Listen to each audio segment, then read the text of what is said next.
Daddy Frankie na nandito na si Oliver.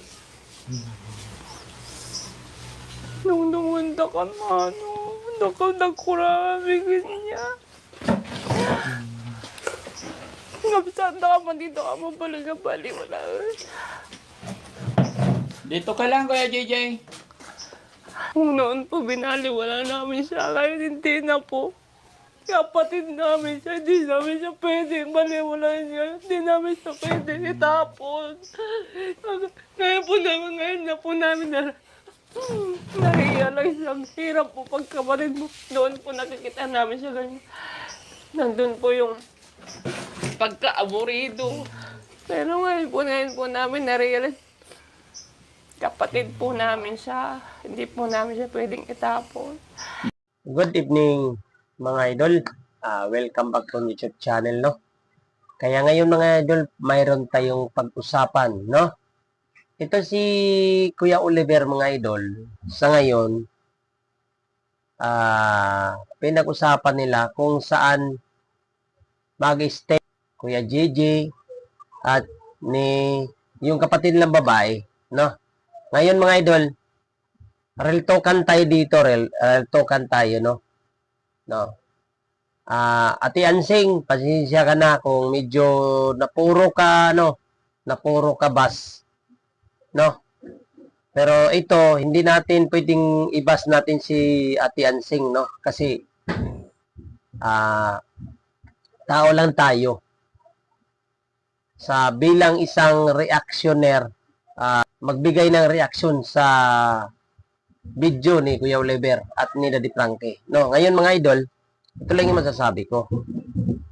Ito lang yung masasabi ko kasi sinasabi nila na si Ate Ansing nagmukhang pera, pero hindi ako ganun. No, hindi ako ganun. At kasi Kuya Gigi, gusto niya para kay Kuya Oliver.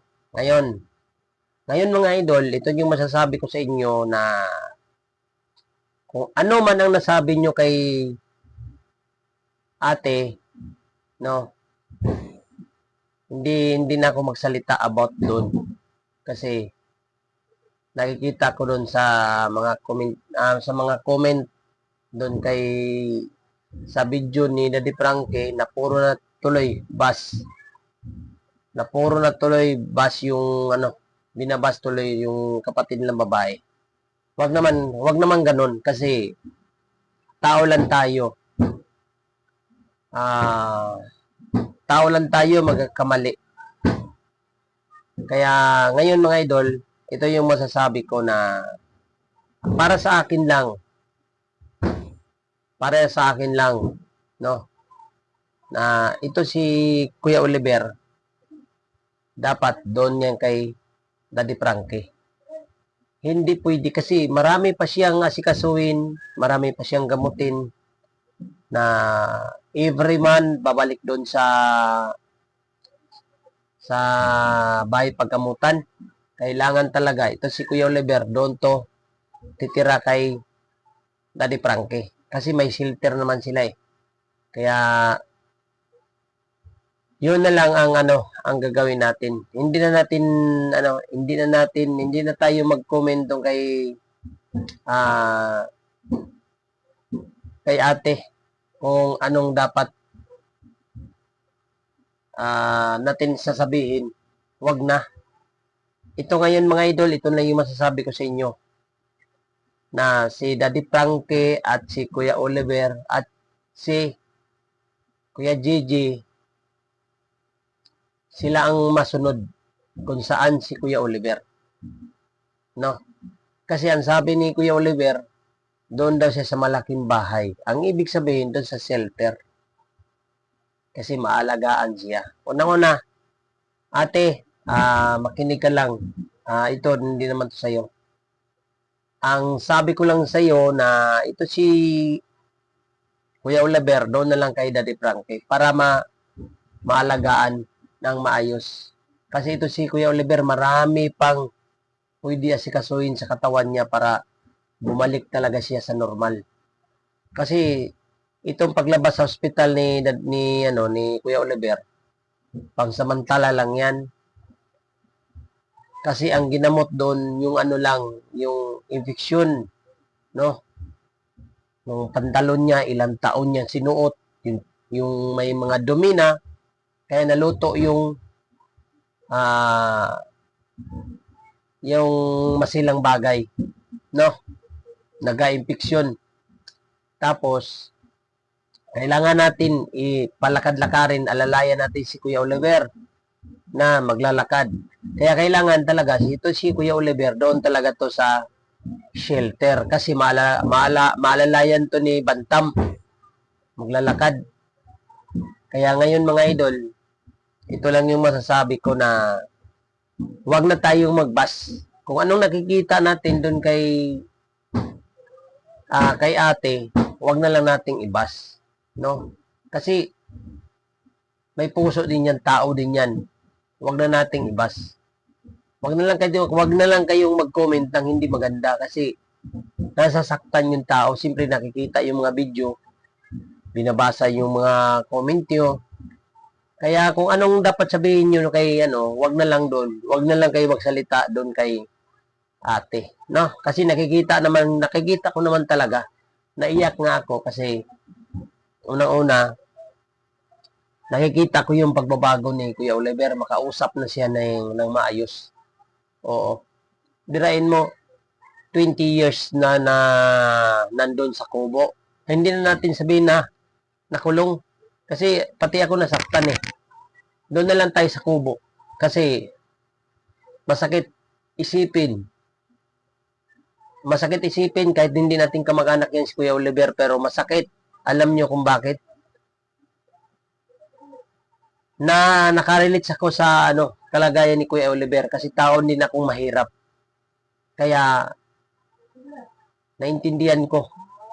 Kaya wag na lang tayong magsalita ng hindi maganda na saktan yung tao. No, mga idol. Ito lang yung masasabi ko sa inyo. Kung mayroon man kayong maitulong, tulong na lang tayo. Open naman yung GCash ni